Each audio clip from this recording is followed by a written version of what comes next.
Okay, so this is our last week of the class, and we're going to continue talking about the solution of heat equation. In particular, today, we're going to focus on solving the initial value problem, which requires us to match the coefficients of some infinite expansions called Fourier expansion. So let's consider a warm-up problem. This is a heat equation with the value beta being 8 in one dimension, and this u is from 0 to pi with the Dirichlet zero boundary condition, and this one is the initial data. So to solve this problem, we first recognize that we go through exactly the same procedure as before. So we want to solve the eigenvalue problem for x. So this one is equal to lambda x, eigenvalue problem, subject to the Dirichlet boundary data. This one gives us the nth eigenvalue is minus n squared.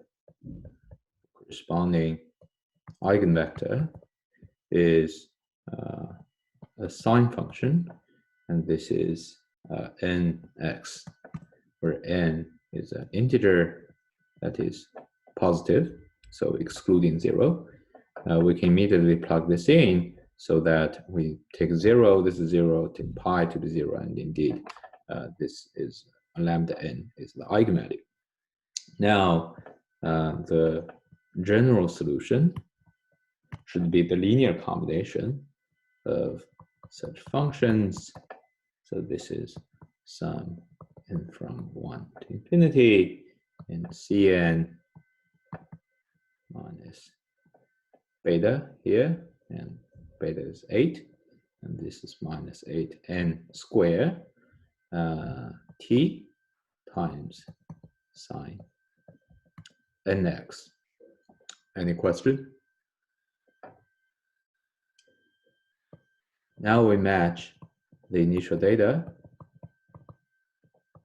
How do we match that? The question we ask is that if we take u x0, which is this one, and from this, some Cn sine nx, when would this really be equal to the initial thing here, which is a 6 sine x minus 8 sine 3x. So we can directly read it out, so that Cn is just a 6 if n is equal to 1, and this is minus 8 if n is equal to 3 and 0 otherwise. So we just get that uxt equal to 6 minus 8 times t sine x minus 8 minus, this is 3, which is a 72, 3x. Any question? Okay, so this looks really easy because the initial data is exactly of the same form as this expansion.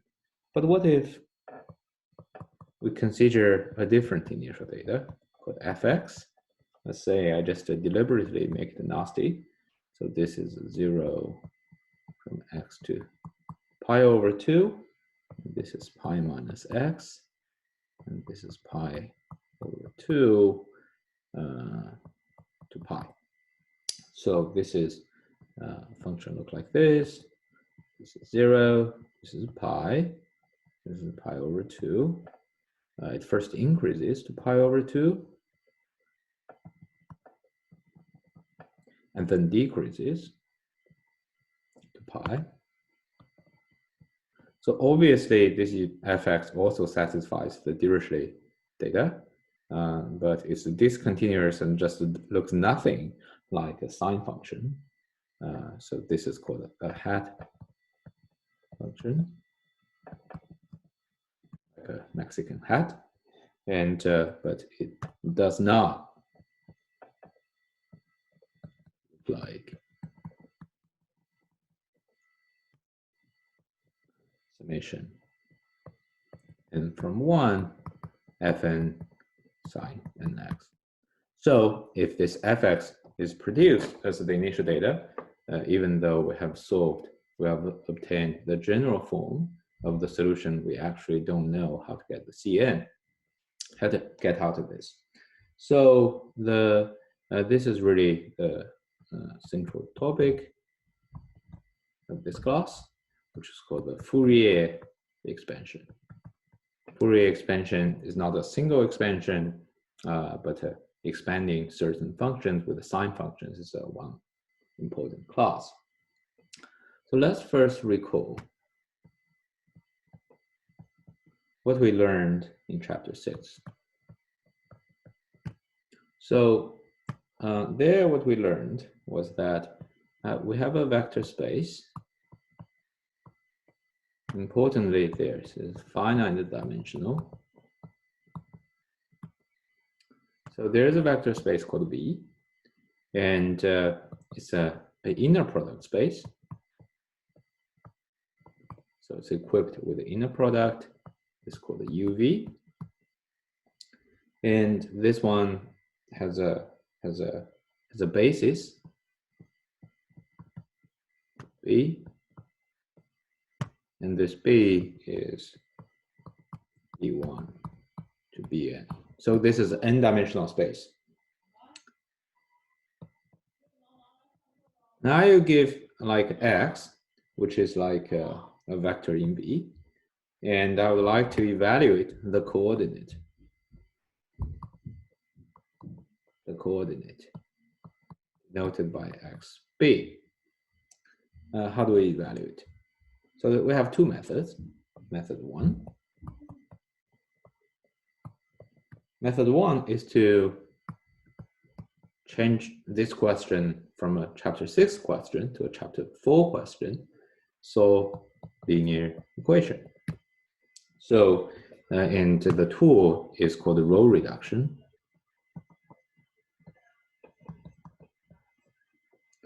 So, I mean, we get the basis and write them down in Rn, and we solve a linear system, and then we found that. So this is the so-called PB inverse.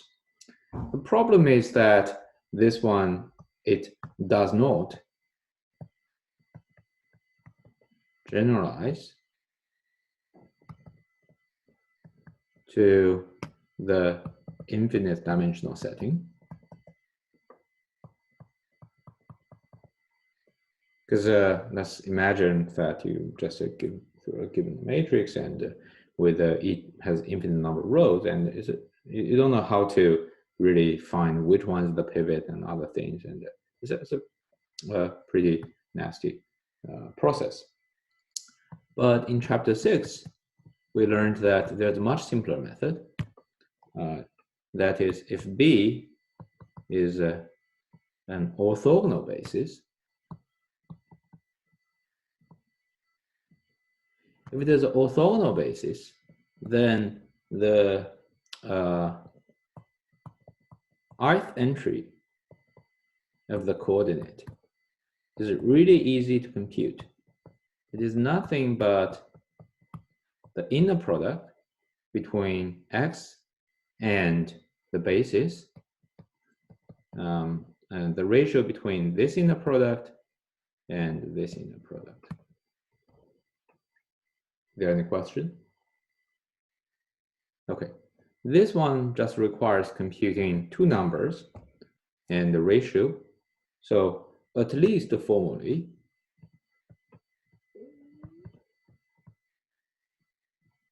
this indeed generalizes to infinite number. It generalizes to the infinite dimensional setting. Because even if you have infinite number of them, I just compute each one of those, and I quote this is called a Cn, and I'm done. And this is what we're going to do, called the Fourier. After the mathematician Fourier, who's French, and who has a good relationship with Napoleon, and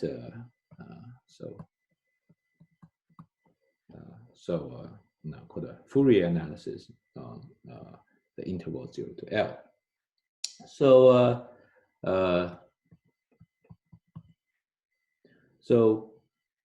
what we want to do is that you give me a certain function fx.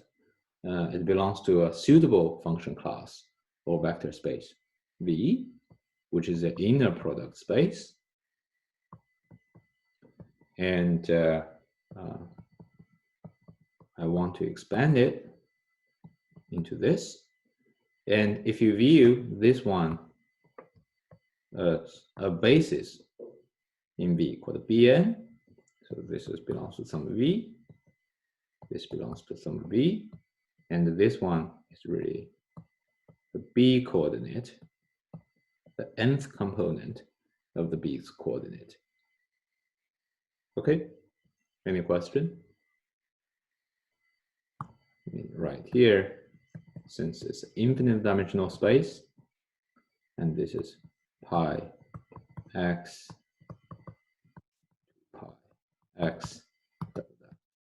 infinite number of those. And the inner product is the so-called L2 product, as we defined before, L fx gx dx. Let's recall that this is indeed an inner product. The most important part is to check the so-called condition for ff is non-negative, obviously, and if f is 0, then inside the integrand, everywhere must be 0, and therefore f is 0, so good. Now what we need to do is to check orthogonality.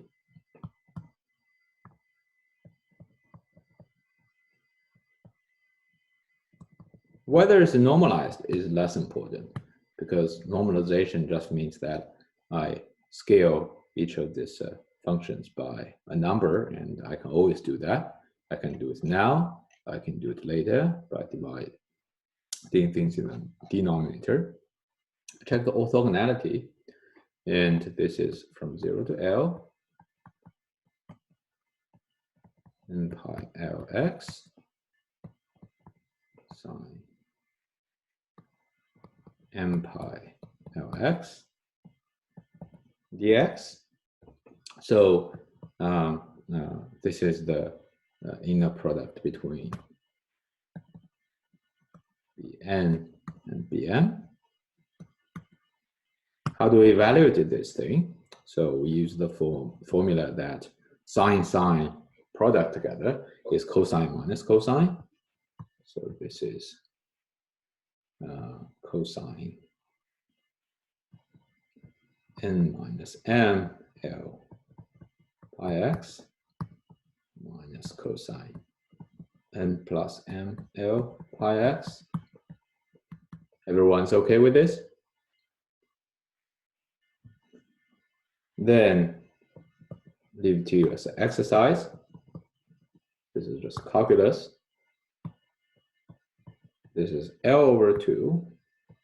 If m is equal to n, this is easy to see.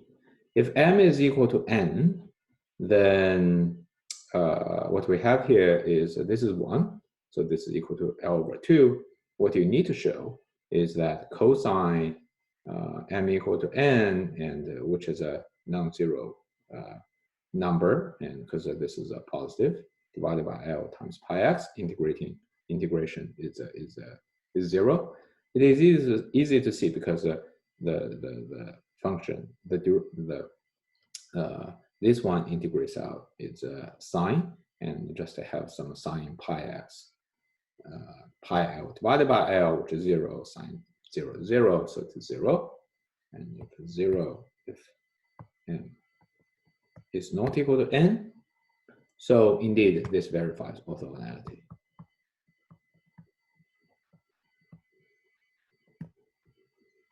In other words, what we have is Bn, Bm. So if m is not equal to n, it's orthogonal, and the length of this sine function might sound a little bit strange. I mean, what's the length of a function? I mean, it's defined via defined via its inner product, and this is L over 2. So I think I have a 2 here. So, okay. So then what we have is Fn is the inner product between the basis and the function and the basis with itself. Therefore, this is 2 over L coming from the denominator, and the numerator, we simply write it out. It's an integral, and the value is whatever it is.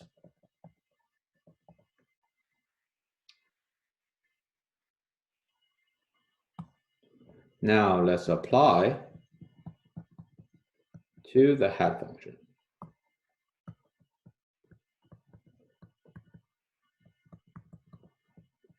Recall that the hat function is this thing, which doesn't look like we can have a closed form solution for Fn, but nonetheless, this is what we're doing. So Fn is 2 over pi. I have to say that this chapter, the solution of the heat equation and the Fourier expansion, the concept is a bit abstract, but in terms of what you actually do in practice is pretty mechanical. Unlike chapter 4 and chapter 6, there are a lot of conceptual stuff. Once you know how this works, it's just a computation. And you have a sine nx and fx dx. So this one is a piecewise, this integral is piecewisely defined. First, we integrate from 0 to pi over 2 dx. The second piece is to integrate from pi over 2 to pi. This is pi minus x dx. Some work needs to be done here. You need to do integration by parts. You first move the sign here over there, gives a 1 over n factor, and do it again, and you're left with the sine, becomes a cosine, similar things going on here, okay? So this is not calculus 1b, so I will directly give you the answer. But if you feel you're not very comfortable with such kind of calculations, I strongly suggest you to do a lot of exercises through homeworks and other things, and to verify so that you're indeed comfortable with this, because such kind of a calculation just appears everywhere in this chapter. We will find that this is 0 if n is an even number, 2, 4, 6, so on and so forth. And this is a strange looking value.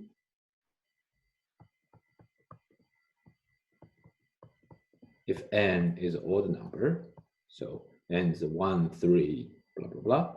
So it is odd number, n minus 1 is even, so divided by 2 is well defined. It just means that it takes this form and the sign alternates.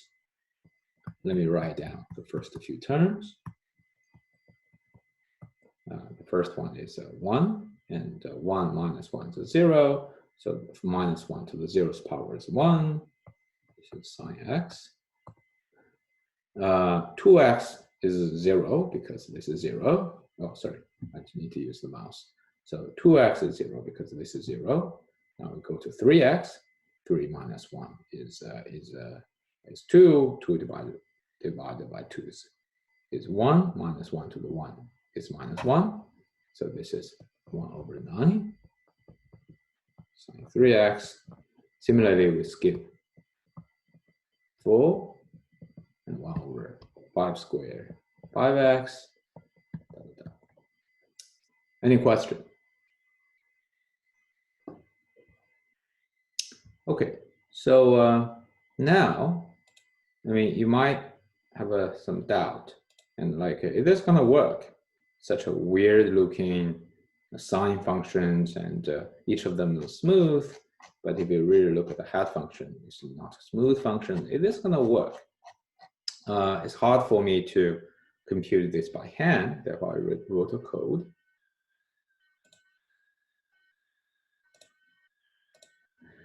This is written in Julia. Can you see this? Hello? Yes. So I'm going to share this notebook on the website later. This is the hat function we've seen. The code is not important. What I'm showing you here is just to keep adding terms. This is precisely the thing I wrote there for over pi some square minus 1 to the something times the sine function. Let's directly look at the result. So this is, I only use one term. That is the term given by pi over 4 sine x. So this is the hat function. You can see that it is getting there. So it couldn't be too high. So you only have one term, right? So this sine function cannot be too high because otherwise you're going to make a huge error here. Cannot be too low, otherwise you make too much error around hat. So this pi over 4 factor is designed to minimize the error. I mean, what does it mean? This is minimized in the sense of least squares approximation, which means that the remaining part, that is the difference between this hat function and this constant times the sine function, should be orthogonal in the L2 inner product to the sine function. It's a mouthful of things, but I hope this makes sense. Okay, so the right-hand side, I'm plotting the error. The error is gigantic, as you can see here. This is like 0.3 or about 20% of the error, and goes down. Now I look at 3 terms. So this is sine x minus 1 over 9, sine 3x plus 1 over 25 sine 5x. You can see that the level of accuracy has significantly improved. So by using this extra signs, the wiggles and the jiggles and managed to minimize much of the error all the way till around this discontinuous part. We sort of expect that this discontinuity is going to be a troublemaker, because no matter how many finite number of terms of sines you're adding, it is still an infinitely differentiable function, but this one is only first order differentiable. Second order derivative doesn't exist everywhere, because here the first order derivative already has a jump. And the error is really reduced a lot. So around this troublemaker, the error is still large, but that's like 5% or so. And away from that, and here to 0.1, the error was reduced by a factor of 5. I use 5 terms away from the singular term, and this is pretty good. And further reduced, again, the convergence, this error is still getting smaller, but still there's some distance. You go down, go down, go down, and all the way, let's say I go to 19 terms. You can just load the code and run it, and for, let's say, you can essentially, you get 10,000 terms. I don't think the code is going to crash. So now the error, by Abel norm, this is almost perfect. It's not really.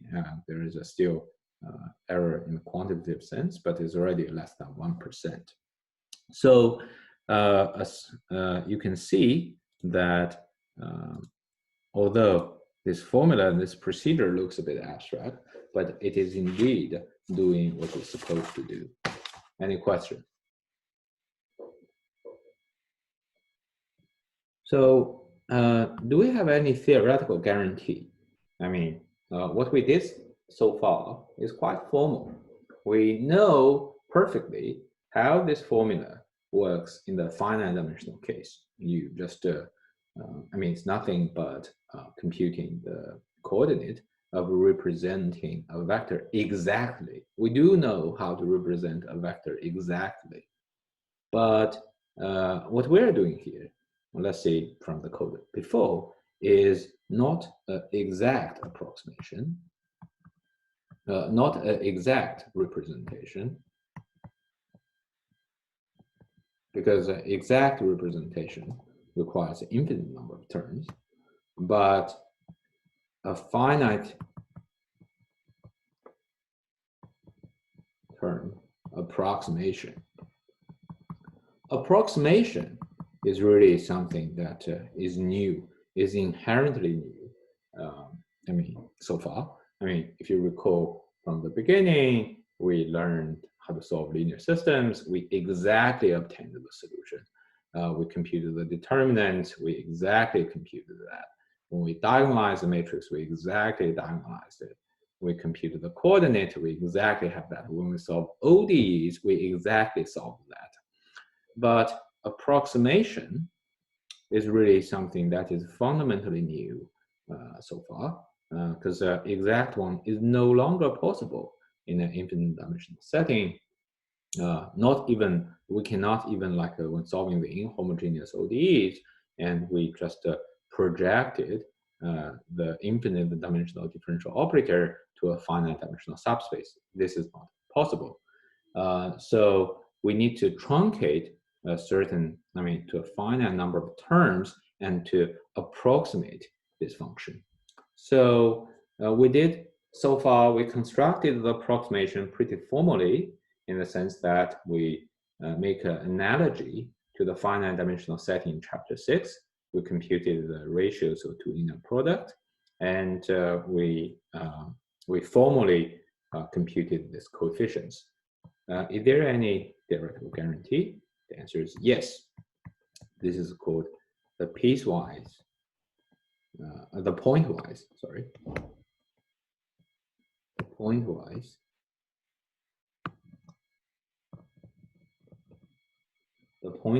convergence of this sine series. So it turns out that how to quantify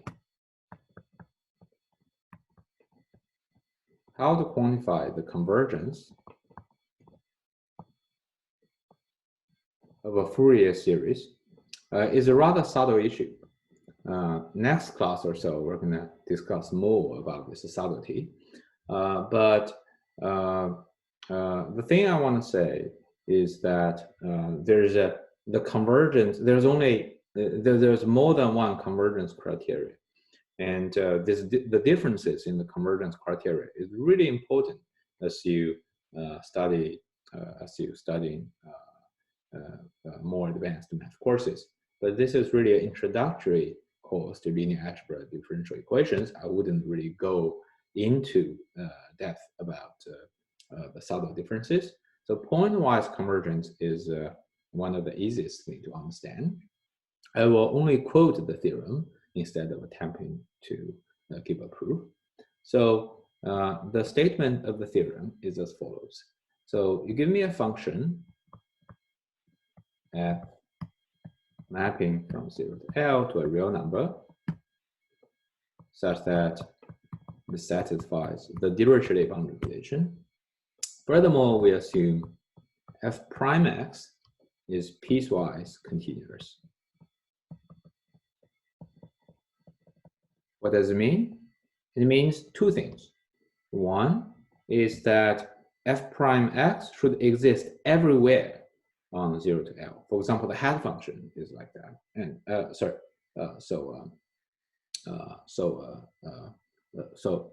the hat function, the derivative exists everywhere other than at pi over 2. And two is that you can divide them into different pieces. You can divide them into different pieces, and so that within each piece, it is still a continuous function. So the hat for the hat function again, and I can say that the derivative from 0 to pi over 2 exists, from pi over 2 to pi it exists. So as a piecewise continuous, then fx equals to, and from this, fn sine n pi divided by Lx holds for every point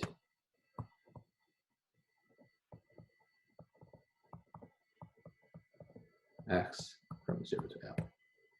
So there's a, for every point, this is going to be true if Fn was computed using the formula before. So, I mean, the convergence speed around different points may be different, and as you have seen before, for the smooth part, the convergence appears to be faster, and at least by Abel norm, and the convergence appears to be slower near x equals 0, the discontinuous points. But indeed, eventually, if you add infinite number of terms, this is going to work for every point. Any question? Professor, what does it converge to? Converge to the function that you give. So you start from a function, and you evaluate this thing, this integral. Now you add the finite term approximation all the way to infinity. This is going to converge to the original function you give. So thank you. Actually, this may not be true more generally, and I'm going to talk about that probably on Wednesday. So any other question? Recall that the sine function, they are eigenfunctions corresponding to Dirichlet boundary condition. But there are other things as well. Say, let's say, what about Neumann boundary condition?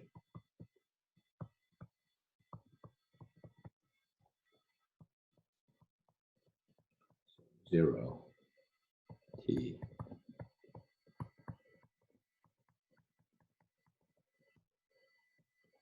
where the initial data is some function fx, as we said last time, and this is called the Neumann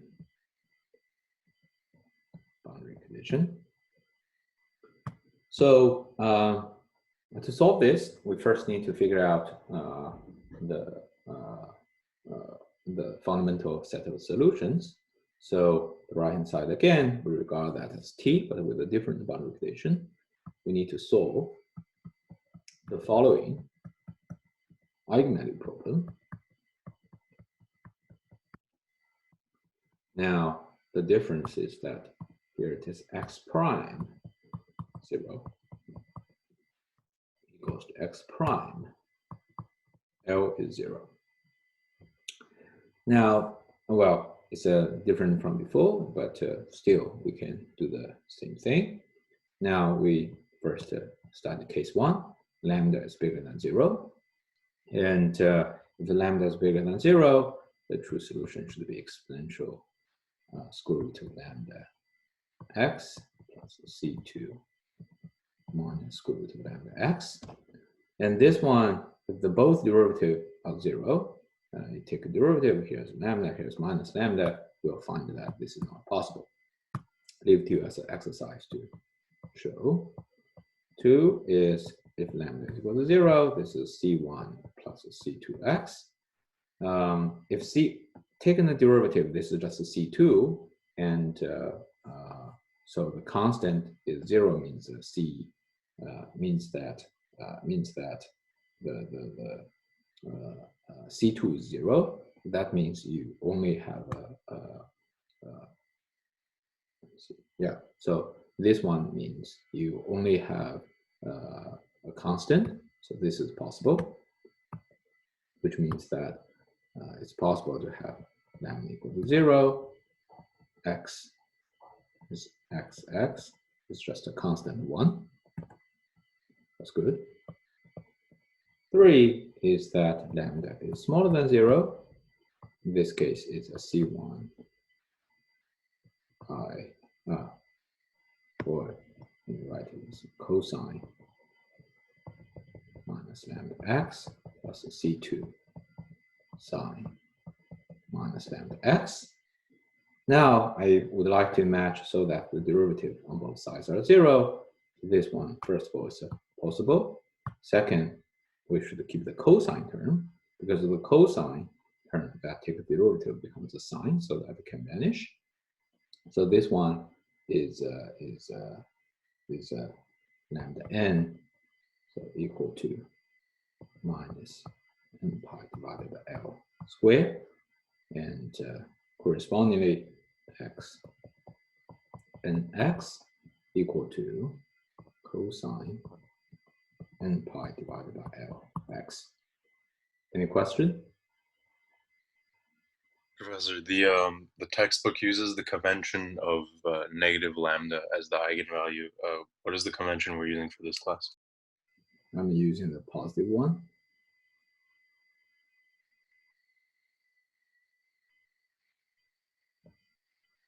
Yeah, I mean, there's a negative here, right? So it's a positive here, and this is negative. You can just verify that you take a derivative, this becomes minus n pi divided by L times sine, take a derivative, becomes minus n pi divided by L squared times sine. Sorry, I forgot to use my mouse again. Any question?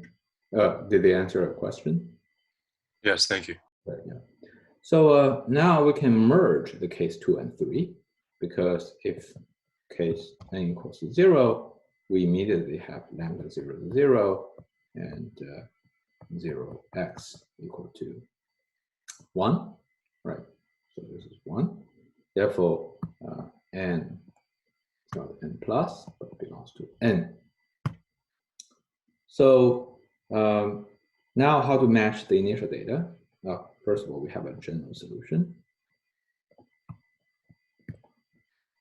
This is u xt equal to n from 0 to c infinity cn minus n pi divided by L squared t. This is, let me stress that this is summing from 0. And this is cosine by L x. And the initial data is 0 to infinity cn cosine n pi divided by Lx. And this one should be equal to fx.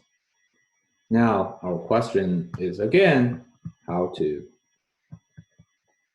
obtain Cn. The method is the same, but the basis is different. Here, the basis becomes 1 cosine pi over Lx, cosine 2 pi over Lx, da, da, da, da. Is this an orthogonal basis?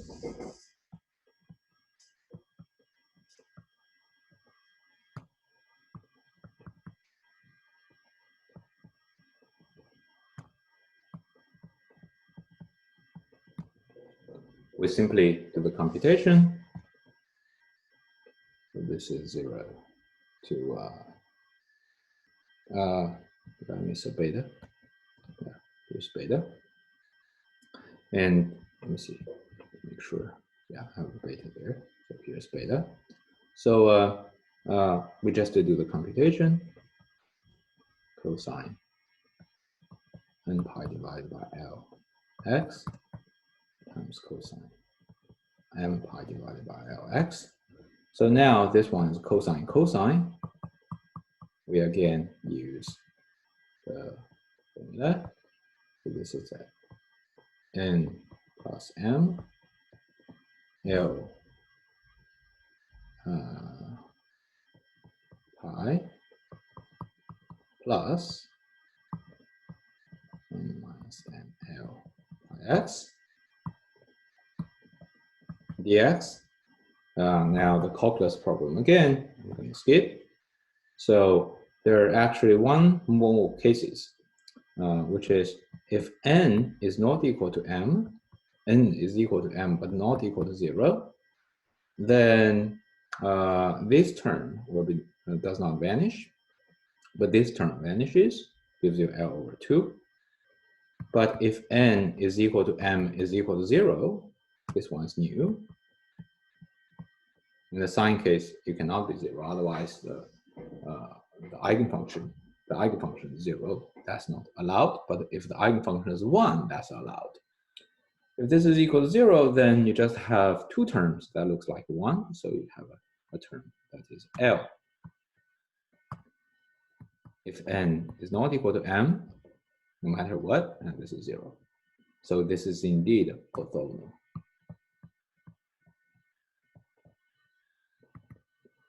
Therefore, we can directly get the coefficient C0 is 1 over this times 0 to L fx times 1. So it is just the average value of fx. And then the Cn is 2 divided by L from 0 to L n pi divided by L x times fx dx for n is bigger than 1. Any question? How did you conclude the orthogonality there when it was only 0 when n equals m? So this one means orthogonality. So because what we're computing here is really Bn and Bm. This is equal to 0 when n, this is 0 when n is not equal to m, means that when n is not equal to m, they are orthogonal. Okay, I see. Any other question? Okay, so the last topic I wanna say in this class is the long time behavior of the solution when t goes to infinity for the Dirichlet and the Neumann boundary condition, respectively. We first look at the Dirichlet boundary. The Dirichlet boundary is u t equals to u L t equals to 0. As we said before, this is 0, this is L, and we apply a freezer here. So this temperature is strictly 0 and 0. This is, physically, let's say this is let's say an iron bar and conducts heat. And no matter what kind of initial temperature distribution you have, eventually all the heat is going to be sucked away by these freezers. And therefore, you could expect that as t goes to infinity, I should have u x t is approximately 0 everywhere, right? So this becomes uniform. So this is indeed true, because if we look at the solution, this is some n from 1 to that, and you have some Cn computed from the integral, and this is beta lambda n beta lambda n t sine pi divided by x. And this lambda n is bigger than 0. Let me write it down. So this is n squared. And it grows quadratically with respect to n and decays exponentially with respect to t.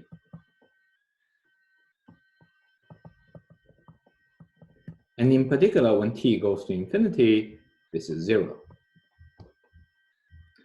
Every term is going to decay exponentially with respect to 0. Furthermore, the larger the n is, the faster the decay is.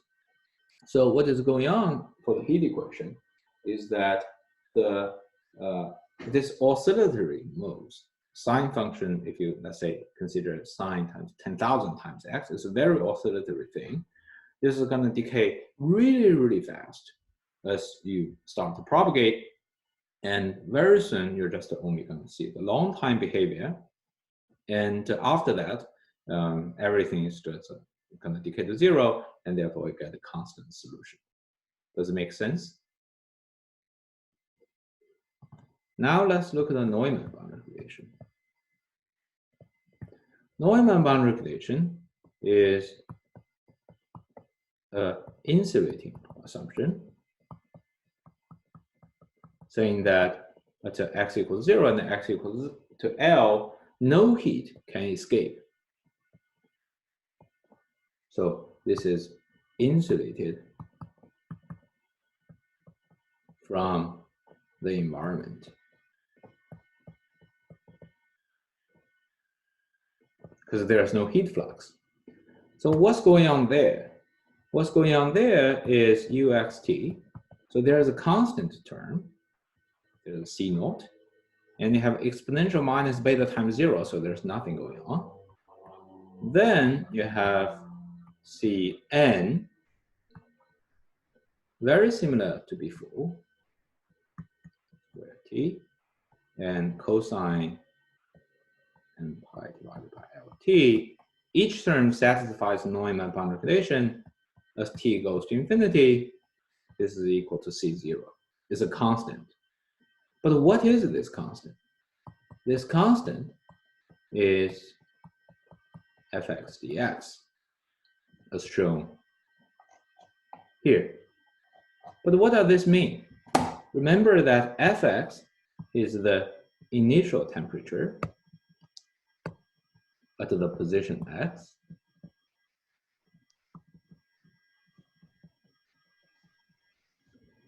So the length of the rod is L. The integral of the initial temperature divided by L is really the average temperature.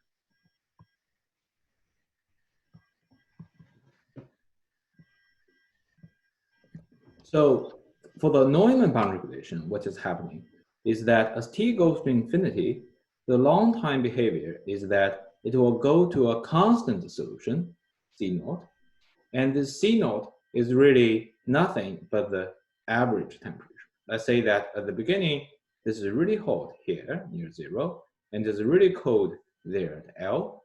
And because of the conduction of the heat will equilibrate really fast. And after a while, everywhere the temperatures are the same, no temperature is lost, and everywhere is the temperature is equal to the initial average temperature. So this is the physical interpretation of the Dirichlet and Neumann data. Any question? Why is the Neumann equation, the cosine has a t, it's not dependent on x? Oh, sorry, this is x. Oh, okay. Any other question? Okay. Yeah. Sorry, it was a logistical question. Should I just wait until after? Yeah, go ahead. Okay, it just, is the oral final exam, does it have to be with our assigned GSI? Preferably, but you can also schedule with another GSI of your choice. Oh, okay. Yeah. Thanks, Professor. Yeah. Any other question?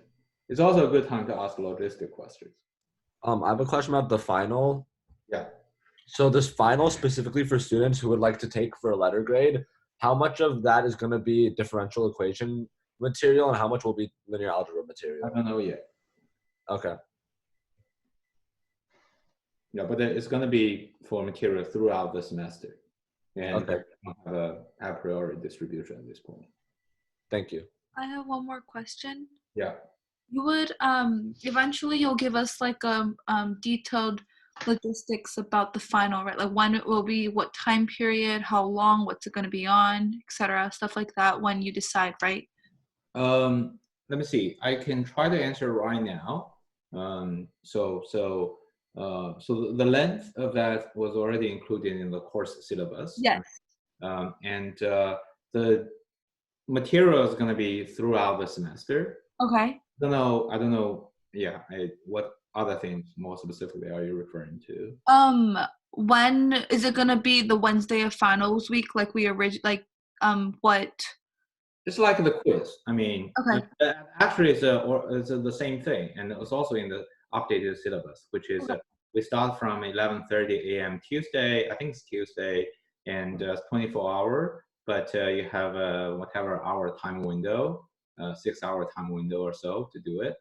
That was originally how it was designed. But I also heard that both the campus and the departments are talking about new regulations, other things, so they could be subject to changes.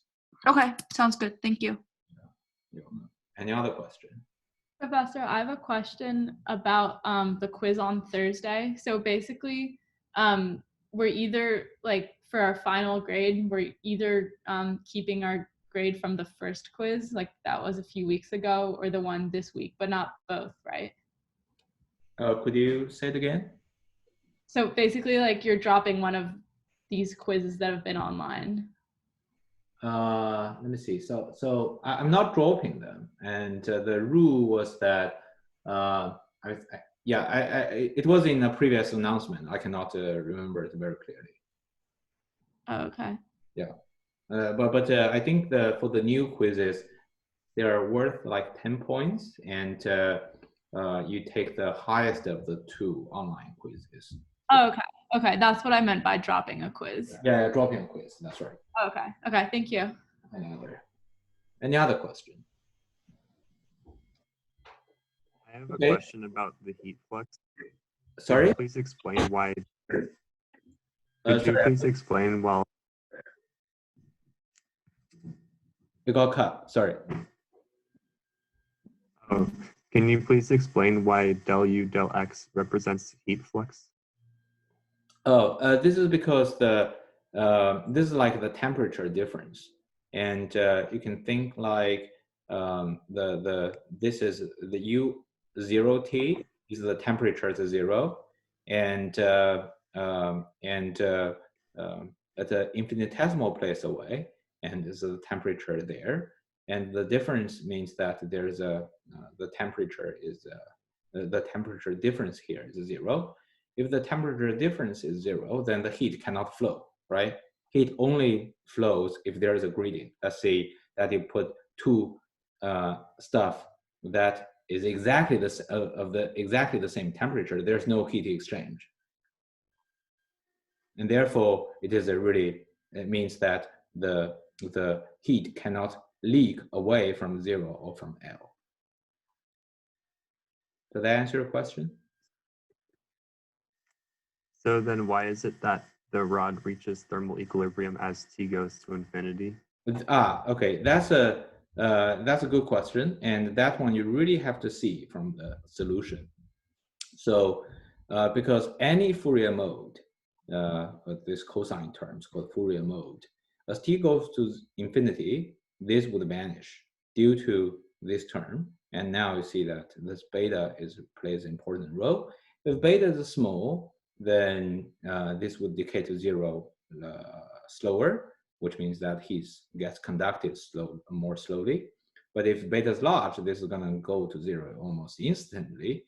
The only surviving term is a constant term, and therefore in the end, the temperature everywhere is the same, which means that has reached the thermal equilibrium. Okay, thank you. Any other question? Yes, does beta have any significance in the physical context? Exactly, yeah. So the beta is called the heat conductivity.